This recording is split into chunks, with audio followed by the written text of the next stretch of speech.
video game industry, not only in Asia Pacific but also to give a perspective to North America, to Europe, and this is where we have our teleconference call panelists joining it, and of course Asia. Maybe let me first introduce you to Mr. Jörg Leipzig, Managing Director for Leipzig MSA International. This is the company that is standing behind Games Convention Asia. And this is the second time that Games Convention Asia is going to come to Singapore this September. So we created that concept and launched last year in September 1st GCA Asia.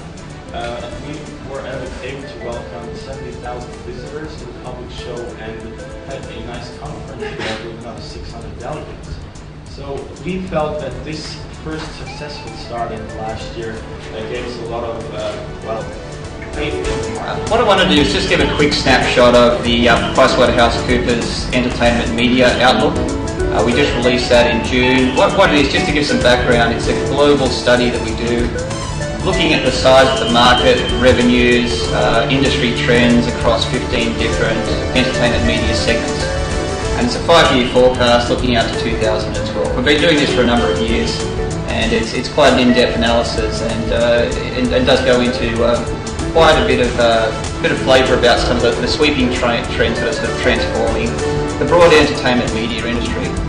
We look specifically at the video game sector. As we've looked at the sort of the general market sizing, you can cut the numbers a few different ways on this, but the general sense at the moment is Asia obviously is a very significant market.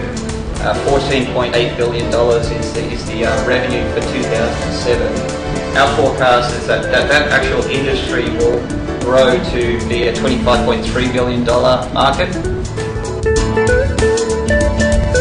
Where we really are today is what I would call kind of the new age of Asia. So we've already pointed out this is the fastest growing region within the world. It's the fastest growing segment within the media sector. It's larger than the music industry, larger than most of the box office sales for movies on a worldwide basis, and most of the key markets.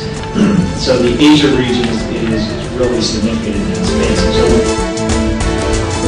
So, I mean, from a Western publisher's point of view, you have to have partners over here. I mean, it's particularly the online space. And so we have partners in every key region. We work with Giga. So it would be impossible for EA, even though we're a fairly big $4 billion company with 9,000 people on a worldwide basis.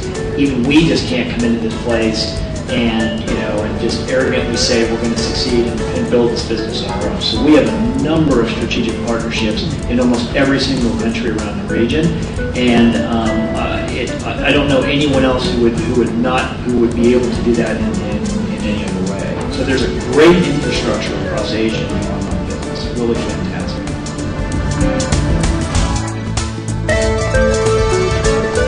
I'd just like to add a small anecdote in that area of funding.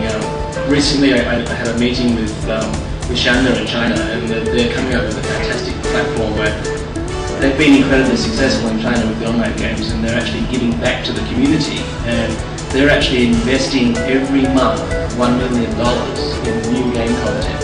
And I can see that, sure, it's an interesting platform in terms of funding, but what they're also offering is this experience and know-how of being able to commercialize their games back into the China market, which is going to increase the success rate of productions made there. In a similar way, we're seeing various funding models coming from Singapore, where we have a lot of support from the government agencies offering either co-funding or startup funding for different types of content.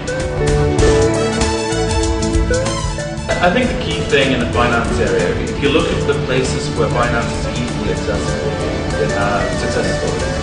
So once you start taking companies into IPO, or you start doing trade sales, where investors are realizing real ROI on that, suddenly it becomes a lot more accessible for everyone. I think once China's already like this, Korea has been like this for 20 years. Trying to find mezzanine funding or even startup funding in Shanghai is relatively easy. There is a willingness for people to embrace new ideas in the more traditional and established markets. I suppose that kind of plays into your point about, I mean, certainly for online IP creation and retention, is much easier, and the finance is obviously there. We have found some fantastic raw artists from Singapore, the wider ASEAN area.